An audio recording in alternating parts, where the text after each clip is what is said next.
Dudes and dudettes, welcome back. This is episode 112 of The Anxious Truth, 112. Welcome back to the show.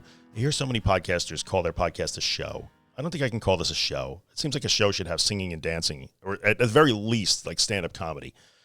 All right, welcome back to the show. We'll say it today. We'll see how it works out. I'll try it for a few weeks and see if we like it. Today, we're going to talk about emotions. This is a topic that in a million years I never thought I would be talking about. When I started doing the podcast 5 years ago, sitting in my living room talking into a microphone, and I would have never thought that I would be discussing this, but here I am. And the reason I'm discussing this is because I am fortunate enough to get the feedback of thousands of people who listen to the podcast and participate in the community around it, especially the Facebook group. My Facebook group is freaking amazing. And I say this in almost every episode. If you're not in it, join it. Join it. So go to theanxioustruth.com/links. You'll see a link to the Facebook group. Hop on in and ask to join. It's different than any other group you've ever been in. It's incredibly vibrant. There's so much discussion and sharing, and it's all super productive there. So it's very different than anything you've ever seen in terms of an anxiety group. But anyway, thanks to the good people in my Facebook group, I am able to really learn more and more about the process of recovering from these disorders that we talk about. And there's a lot of color and depth and nuance that gets added to the topic because everybody is sharing and discussing and learning from each other, including me. So I have the privilege of learning more from really good people every single day. And sometimes what I learn become podcast topics like this one. So I never thought I'd have to talk about emotions and viewing. Really, the topic is viewing your emotions as threats, being afraid of your emotions, trying to avoid your emotions. We're going to talk about that. And what prompted this, sometimes in the Facebook group especially, trends really pop up and they become super clear. Like I'm able to see them and I watch what everybody's talking about. Somebody will post a little something and, they'll get some feedback and there'll be a discussion and then maybe that topic dies out. But then somebody will post something and a discussion will pop up around it and it will be a really vibrant discussion. It will last a long time. And someone else will post a similar topic a day or two later and then another one a day or two later. And then all of a sudden you see a trend. So it's really great because people empower each other to share what's going on in their own journey, which is really awesome. I've now used the words nuance and journey in this podcast episode. This is getting dangerous. I may have to hit the eject button very soon. Anyway, all kidding aside on that, it's real. So I start to see the issues that maybe they weren't my issues, but just because they weren't my issues doesn't mean they aren't issues. All right. So this is definitely an issue. Now, all human beings experience emotion.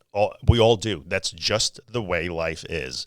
And I know that's shitty news, and not everybody wants to hear that, because a lot of you really are afraid of your emotions. And what I'm learning is that people are afraid of their emotions, and people feel that they are incapable of handling their emotions. And people spend a lot of time trying to get away from their emotions because they feel they are too big and too heavy. And I think underneath that is that lack of confidence and competence, feeling like, oh, that's just too much for me to handle. I won't be able to handle that. So let me just start by saying, if you are listening to this right now, it means that you are alive and upright. Even if you're horizontal, you're upright in a figurative sense. If you are listening to this right now, you have survived every last thing in the world that you have ever had to handle, in air quotes. Everything. This is truth. You cannot refute this. If you are alive right now and listening to this podcast, you have handled every single obstacle and challenge and shitty, crappy thing that has ever been handed to you in life. You have handled it. You are still here. You are still here. You have technically literally handled every single thing you've ever faced in your life. So you can also handle feeling big emotions. So let me get that out of the way right now. This isn't going to be 30 minutes of inspirational, you can do this. We're going to get into like the mechanics of a lot of this. But I will start by saying right now that you are absolutely capable of handling emotional waves. I don't care how big they may be. And sometimes emotions are scary. Sometimes emotions are really difficult. They're heavy. They can be burdens. This is part of being human. And every human being, whether they deal with anxiety or not, has that issue. We all have to carry our emotions sometimes.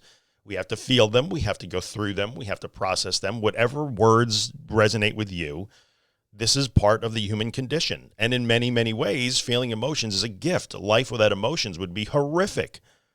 Unfortunately, we just don't get to pick. They don't all get to be sunshine, rainbows, and happy emotions. Sometimes they are anger. Sometimes they're disappointment. Sometimes there's regret and resent. Right? There's a lot of that goes into being human, but it's all normal and natural. None of it is actually a threat. None of it is dangerous. None of it is too much or too large. You are capable of riding emotional waves, no matter how big they may be. So enough of the cheerleading segment. Just remember that as we go along here.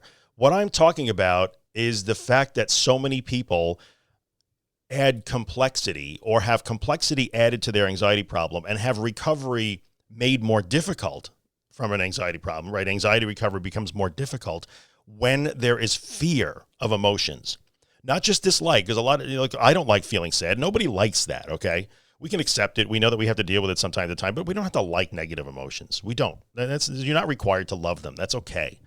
But so not only do people not like those negative emotions, but when you have come to a place in your life where you fear them, you see them as threats, you feel like they cannot happen to you. And if they do, it is indication of absolute abject failure on your part because you feel a thing, like you are a failure because you feel a certain emotion. Now we have a different problem here. So that just isn't disliking emotion.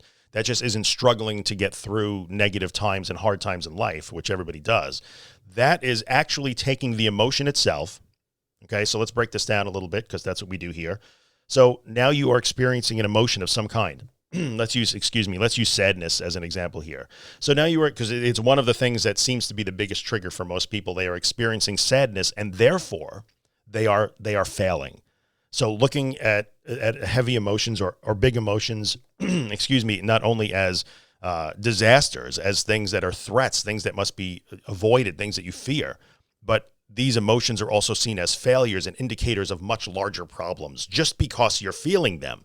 So the context of the emotion doesn't even matter. Just the fact that you feel them, you may be judging that as, if I feel sad today, it means that I am incapable, I am failing, and I am never going to recover in my anxiety problem. That's just not true. So again, let me get into this. Let's break it down a little bit. So something happens in your life that triggers an emotion. And sometimes that thing is also the anxiety could trigger emotions. So, if you listen to the podcast because you have an anxiety problem, yeah, that makes it a little bit more complicated. So somebody who doesn't have this problem that we have collectively, somebody may go through life without ever experiencing, an anxiety disorder, and that's great for them. But even so, they will encounter situations in their life where emotions get triggered, anger, sadness, whatever it is, disappointment. There's a lot of those things, right? I could name emotions for the next 2 hours. But emotions get triggered and they don't like them and they struggle with them a little bit and they may have a little bit of a difficult period getting through them, but they get through them. They just take the emotion at face value and say, well, today I am sad because this and this happened, or I'm remembering this, or I have memories. I've had bad experiences in my life, and sometimes they come up and they make me emotional. So people who aren't struggling with the anxiety problem will often take those emotions and they just keep them at face value. Like, I feel this way today, I think because of this, or I feel this way today. I'm not even sure why I feel this way today, but I do. I don't like it, and I hope I feel better tomorrow. And maybe I will, and maybe I won't. But you see that this is just, the focus is on the emotion itself and the context of it. I'm feeling this because of this thing. I can work on this thing. I can work on, I had a fight with my boyfriend, and I can work on that and hopefully make it better. Or I didn't even know why I'm feeling this way. I'm just having a couple of really sad days. Okay, that's fine. But they focus on the emotion itself or the situation, the context that brought it up. Whereas you may be in a situation where you take that emotion, the thing that triggered it, the context that surrounds the emotion, and you carry it just like every other human being would. But you may be making a critical mistake here in that you then pile things on top of the emotion, right? So I'm feeling sad because I'm thinking about all the time that I have lost because of my anxiety. Or I am feeling sad because I'm remembering some experiences that I had in my life. Or I am feeling particularly vulnerable the last few days because of things that I'm coming up from my past. Okay. That kind of sucks, but it's going to happen from time to time. So instead of taking that and leaving it there and saying, okay, I got to deal with this thing now, you may be falling into that trap where you're saying, I feel this thing. So let me feel this thing. Let me carry this burden that I have to carry emotionally for a day or two or however long it's going to be. Let me have to work through that. But let me also take a shovel and pile a whole bunch of stuff on top of that emotion too. So I'm going to take the emotion and I'm going to completely ignore the fact that it's normal. I'm going to totally ignore the fact that it means that I'm human. I'm going to totally ignore the fact that it's just a natural part of life to experience emotions. I'm going to completely ignore the part that my life experiences and the things that happen to me and world events and the people in my life may trigger emotions. I'm going to throw all of that away. And instead, I'm going to take the emotion hang on tight with my left hand and hold it and how hard, and it burns in my hand and I hate it and it hurts and I don't like it. Now let me grab all kinds of crap in my right hand too, so that I have an even bigger burden. And the extra stuff that you grab and pile on top of the emotion in its original context is the judgment and the extra story. This is where irrational fear comes in. This is where obsessional and intrusive thinking comes in. So just the fact, let's take sadness, because sadness is usually the biggest trigger. I'm feeling so sad today. And instead of just stopping there, I'm feeling sad today. I'm having a very sad week this week. You know, I'm not sure why, or I do know why, and I'm working on that. And instead of stopping there, now you pile extra stuff on top of that. I am feeling sad. I think, what if I wind up depressed? If I am sad, it means I may wind up depressed. It may mean that I wind up even sicker. This means that I am weak. The fact that I feel sad, forget the fact that it's normal, expected, natural, like just part of being human. I'm going to throw all that away, and I'm going to say the fact that I am feeling sad this week means I am a failure. I am weak. I should not be feeling this. I am recovering. Why am I feeling sad? I can't feel sad. I'm recovering here. So do you see what happens? You take the emotion, you take the context surrounding the emotion, and then you completely wipe away all the objective things that say, oh, I'm human. I'm going to have to deal with this from time to time, even during recovery. So recovery is not a bubble. Your anxiety recovery is not a bubble. You're not in a bubble where the rest of life is just sort of locked out while you do recovery. Like recovery is life and life is recovery. I wrote that in the book. It seems to be a pretty powerful passage for a lot of people, right? So life is recovery. Recovery is life. Life is happening while you recover. So recovery itself is going to trigger emotions. And life is also happening to you while you're in recovery, and that will trigger emotions. But you may be making the mistake of thinking that you are locked in a recovery bubble. Everything else should be like around you and never touching you. It just goes on around you while I recover until I'm ready to get out of my recovery bubble. So the fact that an emotion or life event creeps into your bubble and you feel sad or angry or disappointed or disheartened or whatever you feel right now, you may be viewing that as a failure, like that somehow feeling emotion is a recovery failure, and it is not. It's not. It's just not. That's absolutely not true. So where the emotional thing becomes a problem in the context of the disorders that we are always talking about, in the context of recovery from those disorders, is when you take the emotion and then pile extra stories and interpretations on top of it, right? So you judge yourself as failing in recovery. Like, this shouldn't happen. I was having a really great 2 weeks and now I feel sad, so I'm back to square one. That's not flat out not true. That's a distortion. That is a distortion. So, I talk a lot lately about the, changing reaction, and so much of the book that I just wrote, I'm going to talk about the book, but it's true. Like, the act of recovery is really understanding what your reactions are and how to change them, how to modify them. So it's not the emotion. Here comes, ready? Here's the price of admission right here. It's not the emotion. It's your reaction to the emotion that gets you into trouble, right? So, it took me 13 minutes to get there, but that's really the message today, is that it's never the emotion. It's always your reaction to the emotion. The difference is, when I say it's never the panic symptom, it's always your reaction, we're basically working to engineer our reaction to the panic symptom because it truly is irrelevant. In the case of emotions are not irrelevant, but still your reaction matters. So, your reaction to feeling sad, you in a normal or a natural or in an unimpaired, in a rational situation, would be to address the sadness. Like, I have to address this thing now. I have to feel sad and I have to maybe try and figure out what's going on here. Okay. That's a normal reaction to feeling sad. The irrational, anxiety-driven, obsessive reaction to the emotion of sadness is, well, now I have to feel sad, which I really, really hate. And I also have to declare it a nightmare because it means I'm weak because I shouldn't feel sad. I'm broken because I shouldn't feel sad. I'm terrified because I'm incapable of handling this very big emotion because I'm too weak and I don't know how to do it. And it's going to push me all the way back to square one in my recovery. I'm going to wind up, mentally ill and incapacitated for the rest of my life because I feel sad right now. See the reaction? The problem is the reaction to the emotion. The reaction is not just the normal reaction of, I have to deal with this now. I don't want to, but I have to. There's that reaction, and then you pile a bunch of interpretation on top of it. You write stories in your head about it. You create full motion pictures in your head about what this sadness or anger or disappointment, whatever it is that you feel, Like you create entire movies in your head, right? Entire scripts, screenplays, special effects, musical soundtracks, everything, on top of the emotion itself. So if you are in a situation where you feel that your anxiety is made worse by your emotions, or your recovery is being hindered by your emotions, and you feel that your emotions are threats, they are your enemies, you must avoid them, you should not feel them, be aware that the problem here is not the emotions. The problem is the additional interpretations you pile on top of the fact that you even have emotions. And look, this is really understandable because when you're in the grips of an anxiety disorder, and we talk about, the concepts of sensitization that Claire Weeks put forth so many years ago, so brilliantly, when you're in a sensitized state, you're on a hair trigger, everything is an anxiety trigger, everything is overstimulating, everything is terrifying to you. That makes sense. So I want you to understand to a certain extent that part of the problem, if you are in the grips of that, you are in a constant state of high anxiety, you're fearing the next panic attack, you're still agoraphobic, you're trying to find your first steps down the road to recovery, they're tentative, you're afraid. I get all that. That's normal. We've talked about this every week, every day.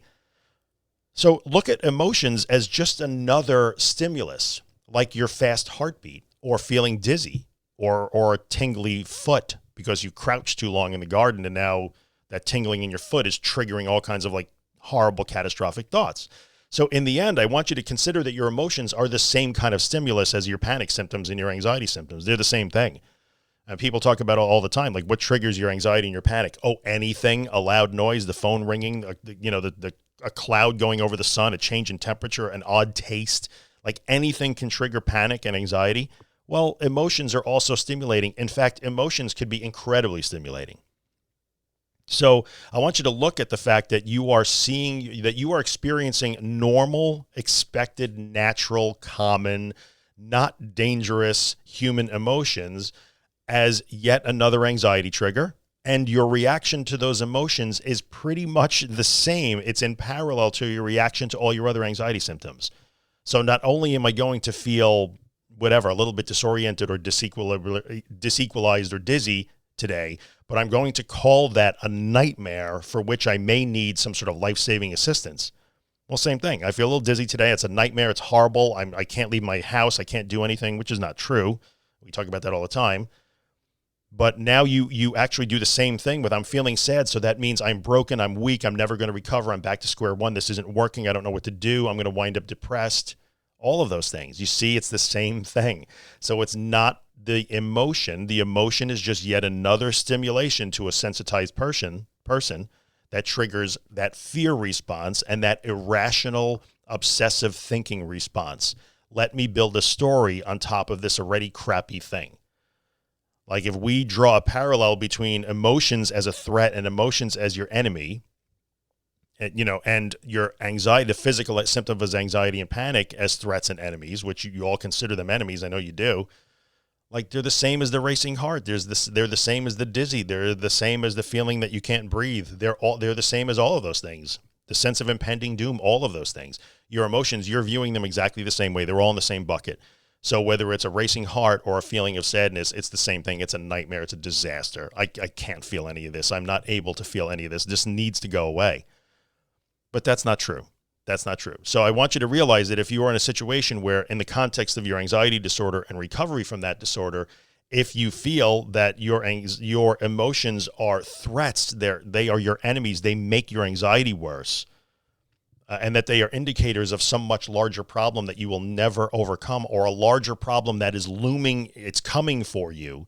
You are using the fact that you're experiencing normal, predictable, natural human emotions as some sort of indicator that right around the corner is a disaster waiting for you, a real mental illness. Yes, I'm hearing the words like schizophrenia and depression all the time.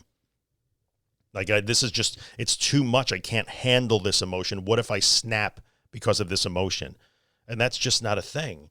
So it's the same thing as saying, well, my heart is being really crackly, so I must be having a heart attack. What if it's a heart attack? What if I have a heart attack?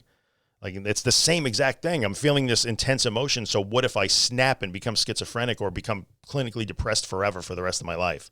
Same distortion, same exact distortion, just applied to an emotion as opposed to a physical sensation.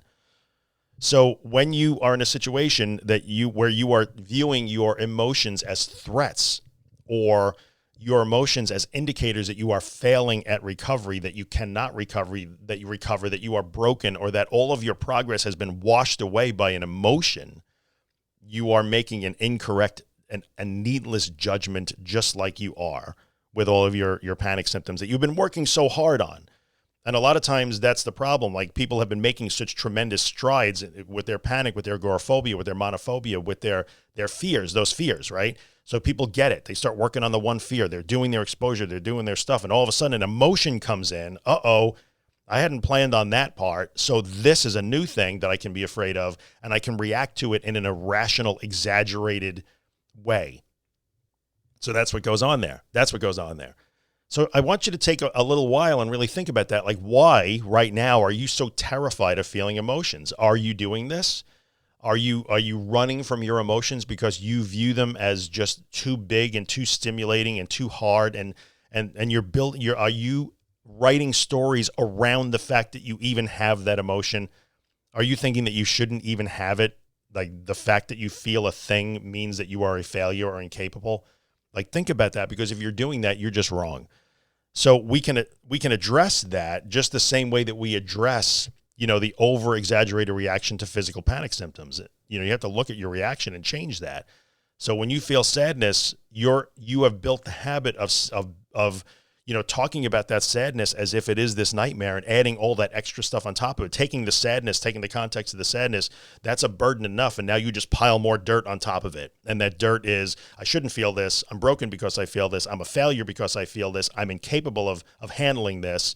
This is going to wipe out all my progress. I'm back to square one. Nothing's ever going to get better. I'm going to wind up a disaster for the rest of my life. That's the extra dirt you're just piling on top of it. And that's needless. So you can recognize when you're doing that. Like, am I actually addressing the emotion itself, or am I addressing the extra dirt and the story that I keep building around this emotion? Which one am I addressing right now?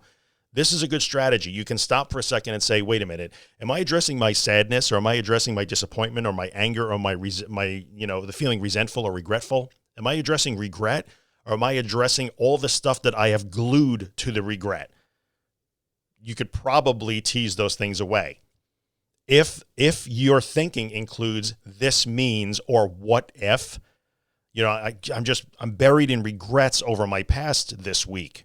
Okay, that's a thing that you can work through and handle, because you're capable of doing it. If your thoughts revolve around this must mean, or what if this happens, it's the what if, just like with the physical symptoms, that you got to back away from. What if?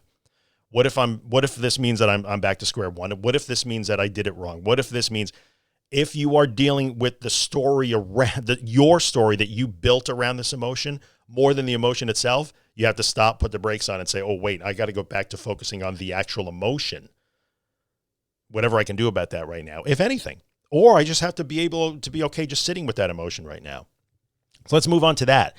So that's the mechanics of building the extra story around the emotion. Adding judgment on top of it that doesn't belong there, often fueled by fear and irrationality. So understanding that mechanism is super important in helping to solve this problem. So that's kind of the mechanics of that in relation to an anxiety disorder and recovering from the disorder. We can use a lot of the same concepts and tools that we talk about, in terms of the disorder and recovery. We can talk about that to also, work on the way you respond to your emotions. We can do that.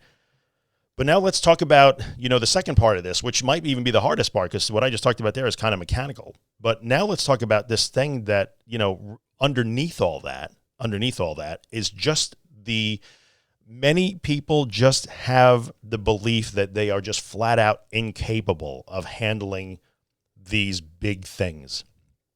Not everybody. Some people develop that feeling because of, the mechanical stuff that I was just talking about. But other people have lived their entire life just thinking that, no, I'm just not capable of this. I'm not strong enough. Maybe you were told that. Maybe you were not allowed to feel certain emotions. This has been a thing that I've had to listen to very closely also.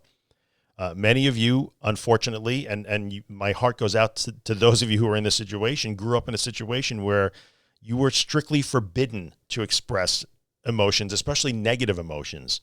That maybe you were in an environment, whether as a child or as an adult, even in relationships, where your emotions had to be subordinate to everybody else or one person around you. Like, I'm having a day right now. You don't get to feel sad. Like, that is a terrible way to have to live, where your emotions are rendered, secondary, not important, and must be brushed under the table because your emotions are making me feel bad. So I need to address that because that's a real thing. Many people either grow up or wind up in long-term relationships where they are taught that. Like, your emotions make me feel bad. So therefore, I want your emotions out of this room right now. So you may be in a situation where you have learned and been conditioned over time, maybe by your parents, maybe by teachers, maybe by friends, maybe by your partners in romantic and, deep relationships, maybe just by friends, that your emotions are inconvenient and not okay. You are harshing everybody's mellow. You are ruining it with your emotions. So please get rid of those. That's not okay. That's not okay. If anybody's ever told you that, they are flat out wrong. Like, everything that you feel, like, this is what I would tell my kids. And I told my kids when they were small.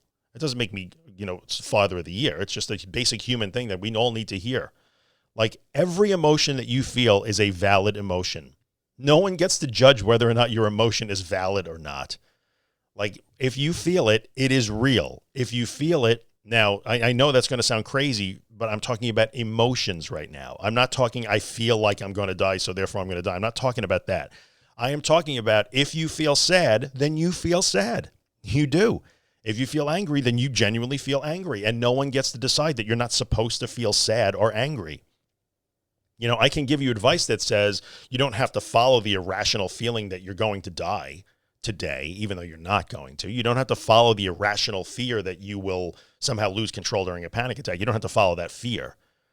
But if you feel an emotion, it's perfectly valid to feel that emotion. You're allowed to feel those emotions. It doesn't have anything to do with anybody else. I don't get to judge your emotions. Nobody does. Only you do. So first we have to learn how to judge our emotions wisely and intelligently and constructively, which is a thing we have to learn. And we learn that as we're growing up, or sometimes we don't.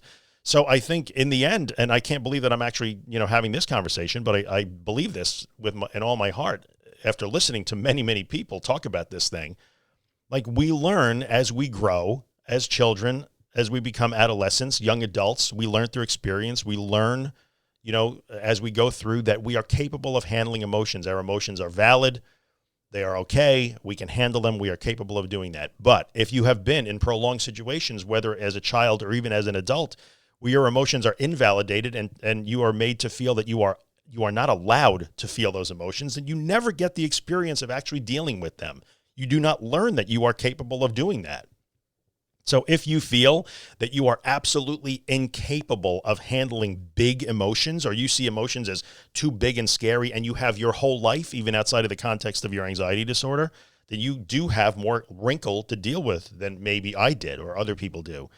But I'm telling you right now, and, I'm just nobody. I'm just some guy with a microphone right now in New York. But, I'm telling you right now that you have been taught that, and it is wrong. It is flat out wrong. The reason why you think you're incapable of handling your emotions is either because you have been told that you are incapable and weak and incompetent by people who had a vested interest in knocking you down so that they feel better, which is not okay, but recognizing that is half the fact. And especially if those people are no longer around you, then that doesn't apply anymore. So I know that those are powerful things to be told by people who are important to you, but you have either been told that you are too stupid to handle this stuff, incapable, you are weak. You have either been flat out told and taught that you are incapable of handling big things in life, or you haven't been told that directly, but indirectly you have been taught that because you have been prohibited from displaying your emotions or feeling things or letting them out or letting them impact anybody else in your life. So we have two things going on here. In the topic of my emotions are my enemies, they're threats, I'm afraid of them, and they are they are making my anxiety worse, and they are hindering my recovery. We talked in the first half of this podcast, first 2/3, of the mechanics of that. You're going to add stories on top of emotions that don't need to be there. You're going to make judgment that don't need to be there. And you can start to say, I got to put the brakes on for a minute. And am I dealing with the emotion itself, or am I actually addressing all the extra crap that I've glued to the emotion? You can do that. That's a mechanical thing.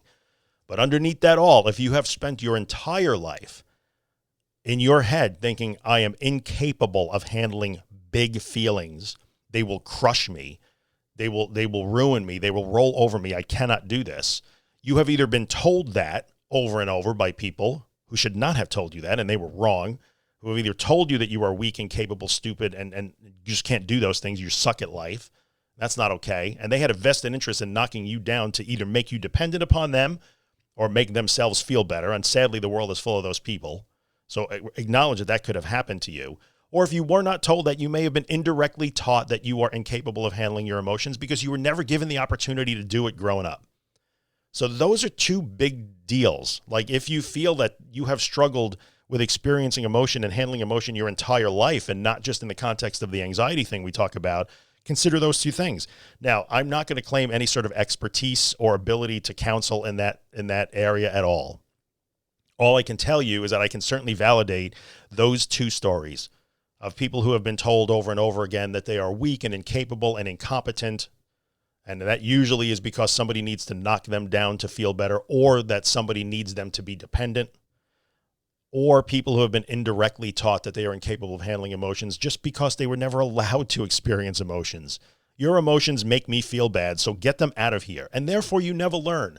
So if you are trying to learn, I always go back to these guitars, and you guys have seen in my videos, there are guitars hanging on my walls. I love my guitars. I don't play them well enough. I don't play them enough. But imagine I want to learn to play these guitars, and every time I pick them up and make noises, I am told by someone important in my life, put that damn thing away. I hate that. You're making me feel bad. You are ruining my day with your damn guitar. So every time I'm told that, I have to put the guitar away. I will never learn to play the guitar. Never. I will want to. The natural progression of becoming a guitar player would be to practice and make mistakes and learn from them and get better at things over time. But if I am prohibited from making noise with my guitar because it is ruining someone else's day, then I will never learn those skills.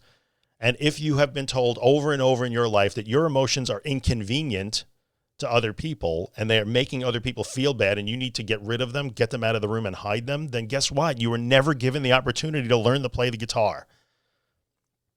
So consider that. That is not your fault. And I'm going to address one more thing because we're up over 30 minutes to try and keep these short, but this is important. You may think that your job is to accommodate the entire rest of the world. And that also plays a role in the belief that you cannot handle emotions because you have not given yourself the opportunity to learn the skills of handling emotions. So there are a fair number of people who are very open about sharing this, and I appreciate you guys more than you'll ever know because, again, I get to learn these things and turn them into this content, which I think is hopefully, I believe, and I hope in my heart is helpful to a lot of people. So I want to address that too. If you have taken it upon yourself, and this may come from conditioning in the past that I just talked about, either being told to hide your emotions or told you're not capable, that may have led you, or maybe you were just told that you were not capable, or that you're ruining everything. And if you have taken on the mantle of, I must not ruin anybody's day, then yeah, you're going to see emotions as a problem in a big way. In general in life, I don't mean just in the anxiety thing, but if you're also dealing with an anxiety thing at the same time, well, you're just making things much more complicated because if you judge your emotions on the basis of how they may affect you because it will ruin everything for my kids, my husband, my family. I'm going to ruin everything because I feel so sad today. Well, that's also faulty thinking. And I think you have to acknowledge that and say like, well, where does that come from? I was told some things or I was taught some things. You didn't decide that on your own. That came from somewhere. All right. So I want you, this is a big episode. We could talk about this for a very long time. And at some point, I think I'm bring some people on here who are well more versed in dealing with these things than I am. You guys know that I actually enjoy having guests that are smarter than me on these topics. And we're going to talk about this some more because I know what a big deal it is. And really what I'm after always is the process of recovery from these anxiety disorders. And I could see how it is deepening the disorder for a lot of people and how it is hindering recovery for a lot of people. So it's important. I've tried to cover as much as I can in 34 minutes, but it's a huge topic. It could probably be its own podcast. There's probably 1,000 podcasts on iTunes right now that just talk about emotions, I'm guessing. So I try to do the best I can in a short amount of time, but I don't want to go too long on this. Feedback, as always, is welcome. So like I said, go to theanxioustruth.com/links and please join the Facebook group or, leave me a comment on Instagram. I've been more active on Instagram lately. My Instagram is linked. If you go to the links, theanxioustruth.com/links, it's all there. You'll find me on Twitter. You'll follow me on Instagram. You'll follow me on Facebook, wherever. Join the Facebook group. Ask questions. I would love feedback on this. Where should we take this discussion next? And I promise I will do that. And I will bring some people in who are much smarter when it comes to this topic than I am, and we'll talk about it because it's super important. If for no other reason than there's a purely human reason. Like if this is the place where you're going to find some support for that, then so be it. I will make that happen. All right, so I guess we're done. Episode 112 in the books. I hope it has been helpful. As always, I have to remind you, if you are listening on iTunes or somewhere that you are given the ability to rate and review the podcast, please take a moment and rate the podcast, write a little review. If it's helping you, that helps other people find it. I appreciate it. And I got to put in a plug for the book only because I am super proud of this book. I'm going to keep saying that. The feedback I'm getting from people is so heartwarming, and I believe it is a helpful tool. So it's everything I've ever said on social media in a podcast, just in much greater detail and organized like a class in anxiety recovery. theanxioustruth.com/recovery guide. You'll find it there. This week was pretty exciting because international distribution kicked in, so you can now buy the book in pretty much any country that Book Depository ships to, which I'm told is kind of everywhere. I didn't even know there was such a thing as Book Depository. That's just typical American ignorance because we don't have it here, or we don't really use it here. Anyway, that's the deal. That's my advertisement for my book. Go check it out, please. I would appreciate it. And ask questions, ask comments. Come back next week. I got another good one lined up. And I will leave you, as always, with Afterglow by my friend Ben Drake. Ben is killing it lately, by the way. You can find Ben at facebook.com/Ben Drake Music. So if you really like this song that you hear at the beginning and end of every podcast, go check him out. Stream some of his stuff, buy some of his music. I dig Ben. He is a good human being. And he actually gave me permission to use this. And this song was kind of inspired by the podcast. So there you go. All right, guys. See you next week. Enjoy Afterglow. See you then. You keep on dancing like it's your last song. Makes no difference if you're right or wrong. Now you're on your way. It's in the afterglow. It's in the lyrics of the songs we know. It's in these feelings that you never show.